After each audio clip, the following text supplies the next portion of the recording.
we are tracking another snowstorm that will be taking a very quick trip across the United States, looking like we will be seeing this storm move out of the Pacific Northwest and into the Northeast by the end of the week. So taking a look here at the WSSI, the Winter Storm Severity Index. This is a quick-hitting storm, not a lot of snow to go around, so minor impacts from Montana all the way to Rhode Island here, and most of this is just going to be from snow.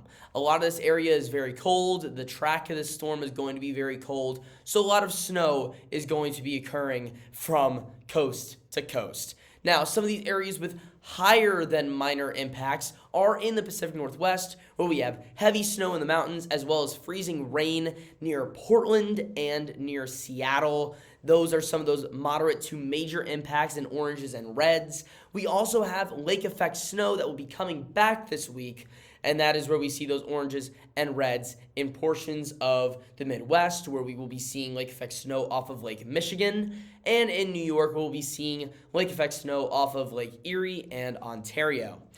So taking a look here at the NAM 3-kilometer model, we currently have this storm in the Pacific Northwest. But as this storm starts to move through the Rockies, that heavy snow is going to be moving through Idaho and Montana. We'll see this strip of snow kind of sliding down through the plains, a little bit of snow out in front, and we'll be seeing this storm system kind of evolve into something more as this low pressure starts to tap into that Gulf moisture, really bring up all that moisture to tap into those snow totals.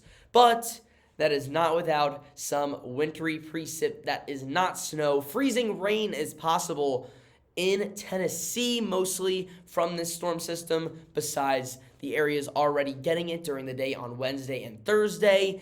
That is that Portland, Oregon metropolitan area. But as this storm system continues to move to the east, we'll be seeing something interesting, where most of this storm, especially in the Northeast, is going to be the back end of the storm, where a new low pressure will form off the east coast and kind of start to drift away into the Atlantic Ocean. And basically, the back end of the storm will be all of the precipitation. We will not be seeing a low pressure really hug the coastline.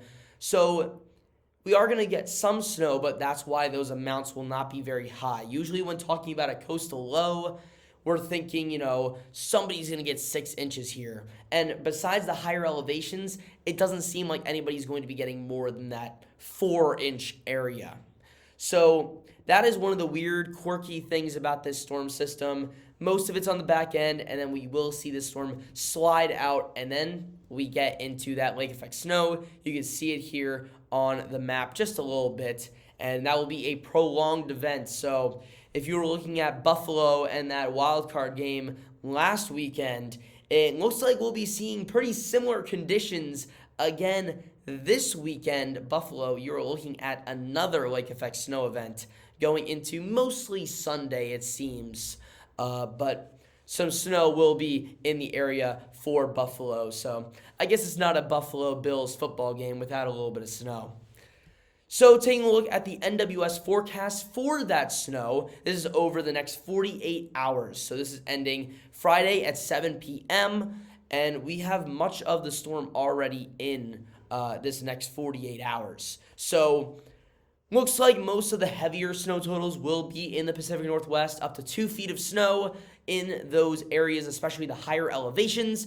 But as we move into the central and eastern part of the U.S., it looks like 6 inches will be our cap in Montana, but east of that, it looks like outside of that lake effect snow area and the higher elevations, we're looking at around 3 to 4 inches in our hotspots. So that includes areas around Chicago, although Chicago could tap into that lake effect snow, as well as Philadelphia. Cleveland could tap into some lake effect snow, so will Detroit. Maybe getting some heavier snow amounts there. But overall, this is just another one of those small snow systems. Most of this snow will be pretty dry, that dry, powdery snow, that clear it with a leaf blower type of snow. But you know what? A snow lover like me, I'll take anything I can get at this point. The other thing of concern is freezing precipitation in the form of freezing rain. Now, this is the 50th percentile 72-hour accumulation of freezing rain.